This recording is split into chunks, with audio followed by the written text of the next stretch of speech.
Ed Opaco to share something about, his experience sa networking. Partner Ed? Yes, partner, good evening. Good evening sa lahat. Congratulations again. At napakarami yung mga datihan na at patuloy na umaten. 1 month, na tayo ngayon, mahigit 1 buwan na, no? Patuloy pa rin kayo nakikinig. Naku, natutuwa ako dahil ganyan na ganyan nung nagsisimula ako dati. Wala akong ibang ginawa kundi mag-attend ng training. Puro attend lang ng attend kasi talagang totally blanco ako sa ganitong industry nito. Wala akong nalalaman. Kaya hindi yan, doon sa mga bago ngayon or mga lumaman, no, na hindi tayo magsasucceed sa ganitong negosyo. Bakit? Kasi nga, tama yung ating starting point. Nagsisimula pa lang tayo, hindi pa nagsisimula ang company, nag-start na tayo ng positioning at ganitong presentation. So congrats again sa mga partner ko, kay partner John, kay Erickson, sa lahat ng mga naka-tune in ngayon ng mga partner ko, ng mga dating mga icon na rin. Napakarami tayong mga icon ngayon dito, kaya nga tama yung sinasabi ni partner John, no? Ito yung company ngayon na pag-uusapan sa 2022. One of the biggest company itong na ito. Kasi nga hindi pa tayo nag-i-start, napakalaki ng ating organization, no? Napakalawak na. Bigyan ko lang kayo ng mga points dito, bakit sinasabi namin yung mga ganito. Kasi nga, sure na kami rito dahil nga sa atin, sigurado na tayo dahil nga po, naranasan na namin itong mga ganitong negosyo. Hindi lang one time. Ako, I believe na sa almost 5 companies na talagang namayagpag tayo doon. Hanggang ngayon, nandiyan pa yung mga company na iba. So again, congratulations sa lahat na patuloy sumusubaybay. At ngayon pa lang, ina-advance ko na kayo ngayon ng kayo ay lahat ng mga tumututok ngayon, magkakaroon ng million. Okay ba sa atin yan lahat? Mga kaibigan, magiging millionaires tayo lahat. Yes, pare. Yes, napakasarap. Yes, sir. Yes, sir. Okay. Alam mo, power yan, sir. Nararamdaman ko ngayon. Pagka nararamdaman ko rito, pag tumataas ang balahibo natin, sabi ni partner John, ibig sabihin, magiging millionaire sa ngayon. Wow. Sa ating company.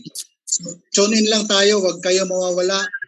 Mag-invite kayo na mag-invite as of now habang sisimula tayo.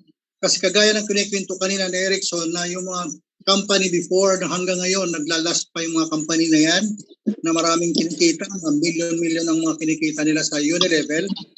Ganun din po ang mangyayari sa atin ngayon. Pag nagsisimula pa lang tayo, di ba? Nag-build tayo ng network ngayon, no?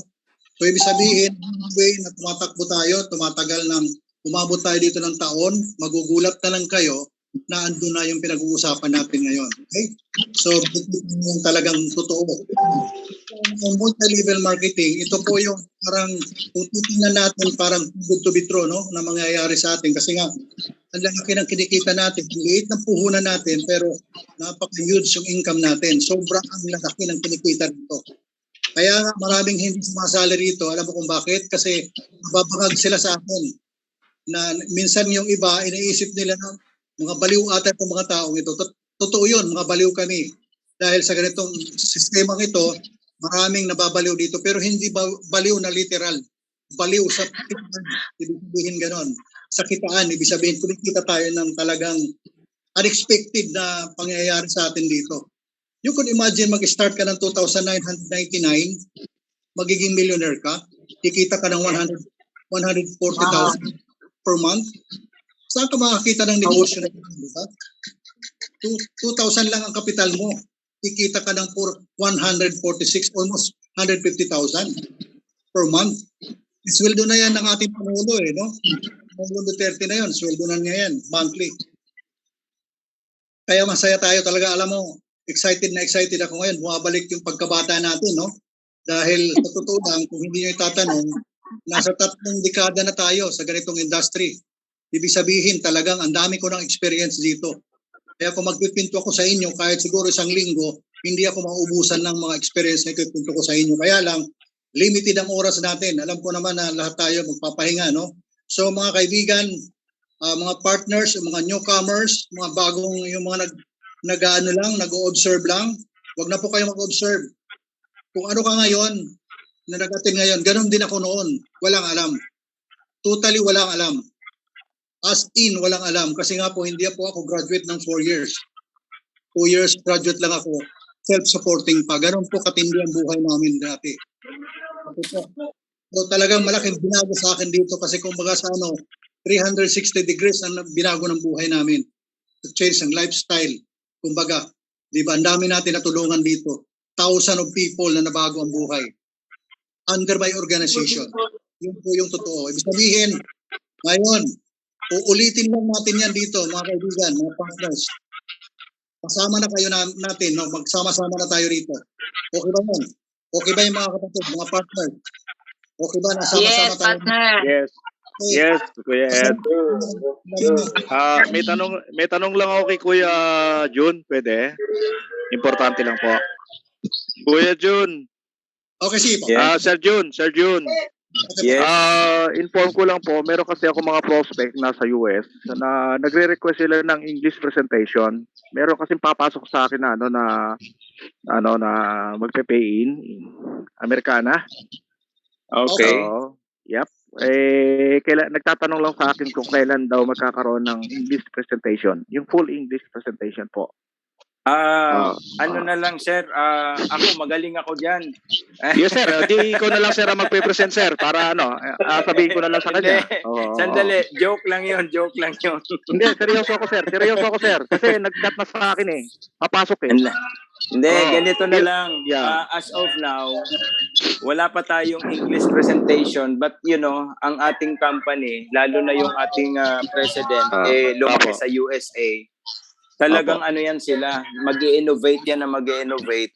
So even yung mga English presentation na yan, I think that would be very possible. So lang sir, antay-antay lang tayo because right now, unahin muna natin yung mga local natin pagdating sa ating mga presentation. And syempre within the team, gagawa rin po tayo ng English presentation. May magagaling mag-English diyan. Sir, actually sir, meron sa grupo si Ma'am Judith Dunga na magaling sa English presentation.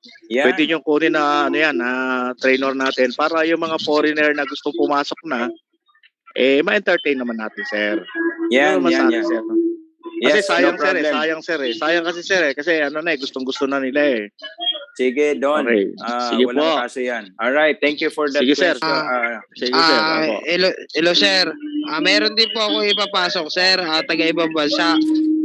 Hindi ko rin alam kung paano i-approach siya. Dalawa sila sir. Sir, sino po ang nyo? Sino po ang sponsor nyo? Si sir? Sino ba to? Tingnan mo, hindi mo alam. Muslim. Si Muslim sir. Si Robin Padilla? Sir. Hindi, na lang sir dito.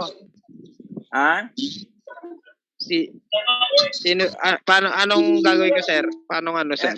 Hindi, kasi sir, paalalay po kayo dun sa sponsor po ninyo because may idea na rin po sila as we've been discussing na pagdating sa mga foreign pay-ins, ang po niyan, pwede nating i-accommodate yan pero it's between distributors and the customers or the prospective downlines. Kasi sa company right now, hindi pa nila yan ma-accommodate kasi magsisimula pa lang. So basically, naka-concentrate sila sa local.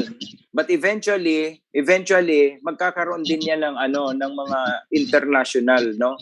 Pero through the initiative yan ng mga existing distributors on that particular country. Then susupport na lang si Fulgent. So sir, paki-nyo lang po, paki-approach nyo lang po yung sponsor po ninyo at kasi medyo mahaba-habang discussion po yan. So mas maganda para mas personal, please approach the person who invited you at kung hindi naman po niya, may upline pa po yan hanggang sa makarating po yan sa amin. Okay po ba yon? Yung concern po ninyo?